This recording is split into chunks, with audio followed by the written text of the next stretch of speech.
Researchers did an interesting memory study. They had a guy pretending to be a thief come into a large classroom in the middle of a lecture and steal a bag off the table that was at the front of the classroom. A common understanding is that winners of wars write the history books, and we could make an assumption that half the time the good guys win and half the time the bad guys win.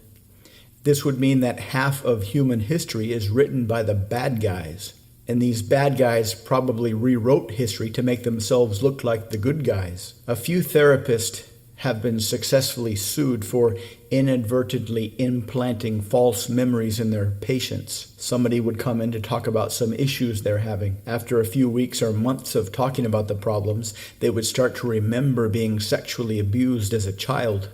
But in reality, there never was any sexual abuse. Similarly, a lot of people are in jail because they were inadvertently coerced into making false confessions.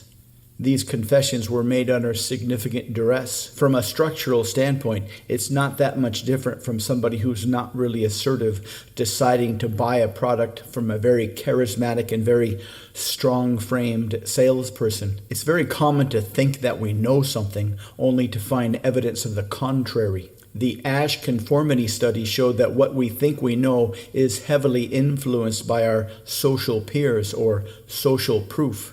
The Milgram experiment showed that what we think we know is heavily influenced by recognized authority figures. Interesting studies have been done on jury trials, particularly how the juries deliberate. When everybody says out loud whether they think the guy is guilty or not, those deliberations take twice as long. On the other hand, when they keep quiet and they vote secretly, those deliberations take half as long, which means that just saying what you believe out loud will have a significant impact on how strongly you believe that. This is the law of commitment and consistency. Most of us have plenty of beliefs that are never really questioned. If these beliefs are backed by social proof, authority, and commitment and consistency, they may never be questioned. Which means that you have tons of belief inside of your brain right now that aren't true. So if you have beliefs in your brain that aren't true, why not choose ones that are better for you? If they don't need to be true, you can choose any beliefs you want. Why not believe that you are incredibly seductive? Why not believe that you are incredibly intelligent? Why not believe that you are very, very capable? Why not believe that it is very easy for you to make a lot of money? The funny thing is all it takes is a memory from a criminal,